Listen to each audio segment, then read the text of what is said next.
Olá, aqui é a Cardmates. Você está começando a levar os torneios a sério.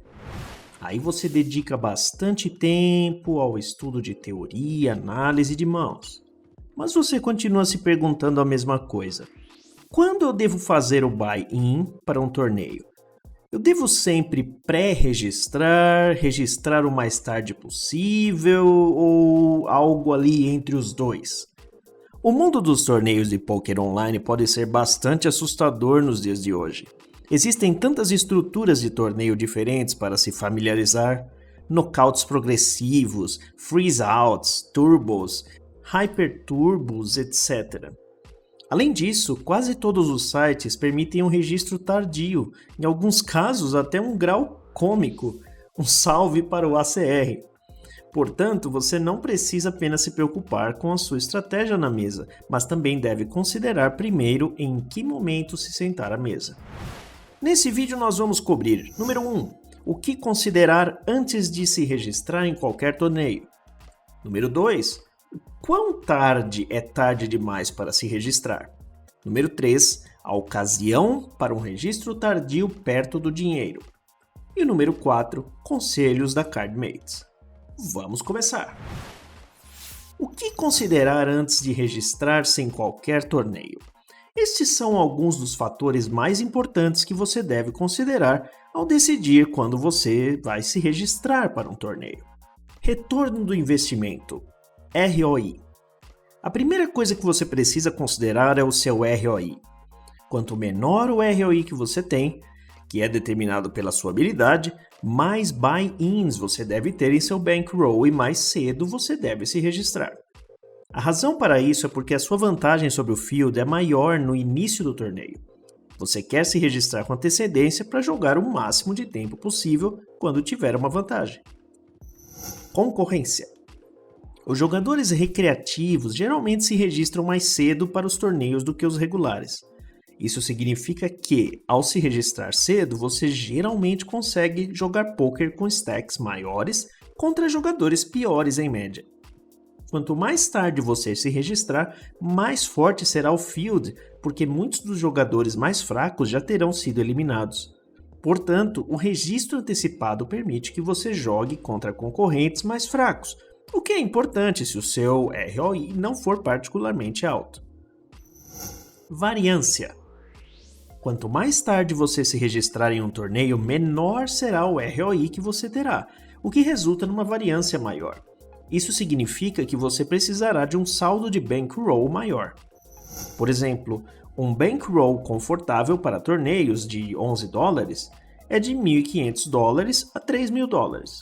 Mas se você se registrar tarde com um short stack de 20 a 30 big blinds, você deve ter como objetivo ter 2 vezes ou 3 vezes esse montante. Quão tarde é tarde demais para registrar? Nota: o gráfico a seguir é um conselho de gerenciamento de bankroll para jogadores que dependem do poker para uma grande parte de sua receita. Jogadores recreativos com outras fontes de receita podem tentar estratégias de bankroll mais agressivas, desde que não estejam jogando fora de suas possibilidades. Registro tardio perto do dinheiro. A tabela acima é um ótimo ponto de partida, mas há mais um fator que pode fazer você querer se registrar em um torneio o mais tarde possível. Tem a ver com ICM, especificamente o quão perto você está da bolha do dinheiro. Vamos considerar um exemplo extremo. Suponha que haja um torneio online com 1.000 jogadores no total, 100 dos quais chegarão no dinheiro. O período de inscrição tardia está a segundos de terminar e apenas 140 jogadores permanecem. Nessa situação, o registro tardio pode ter muito valor. Você só terá que sobreviver a cerca de 40 jogadores para ganhar dinheiro, o que provavelmente equivale a algumas órbitas. Roubar as blinds uma ou duas vezes, ou dobrar uma vez, pode até ser o suficiente para chegar lá. Seu stack inicial provavelmente será muito curto ao se registrar, apenas 5 big blinds dependendo do site. Portanto, a variância do registro tardio nesta situação será bastante alta e você frequentemente perderá o dinheiro. Mas se você está bem com as oscilações e bom em jogar com stacks pequenos, experimente o registro tardio mais perto do dinheiro possível. No mínimo, é uma maneira divertida e emocionante de abordar um torneio online. Agora você deve estar querendo saber qual é o conselho da CardMates.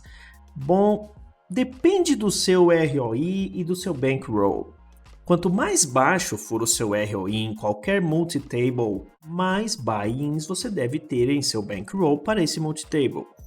Quando você entra no início de um multi-table, o seu stack está maior, o que dá mais espaço para um Big Blind por 100 mais alto. Também há mais fish, pois em média eles são eliminados mais rápido do que os regulares. Se você foi eliminado na primeira mão, então com certeza você deve entrar novamente, já que não há diferença no ROI. O problema surge quando você começa com 20 Big Blinds tarde no multi-table. Você tem um ROI muito menor e, portanto, a variância é muito maior. Então, talvez agora você precise de 2 vezes ou até 3 vezes mais buy-ins do que no início, para que seja um bom investimento e dentro de uma boa gestão de bankroll. É por isso que você verá os melhores jogadores dispararem entradas ilimitadas em eventos quando eles têm grandes bankrolls. Eles podem se dar ao luxo de atacar em situações com um ROI muito baixo, então a reentrada é sempre melhor para os jogadores melhores e mais ricos. Outros fatores podem ser quantas mesas você está jogando, ou se é torneio bounty ou não. Nos bounties, ser short é pior do que nos multi-tables normais, pois você é forçado a jogar mais tight. Eu sempre sou muito mais cauteloso em relação a reentradas, pois é um ROI ainda menor em comparação com o multi-table normal. Vamos às considerações finais. Se você está decidindo mergulhar nos torneios em tempo integral, deve ser cauteloso. O gerenciamento do bankroll é algo pessoal e depende de circunstâncias externas. Você também deve considerar a variação encontrada por meio do registro tardio com stacks menores. Por isso, incluímos uma tabela de como seria uma estratégia de bankroll normal. Muito obrigado por assistir e até a próxima, pessoal!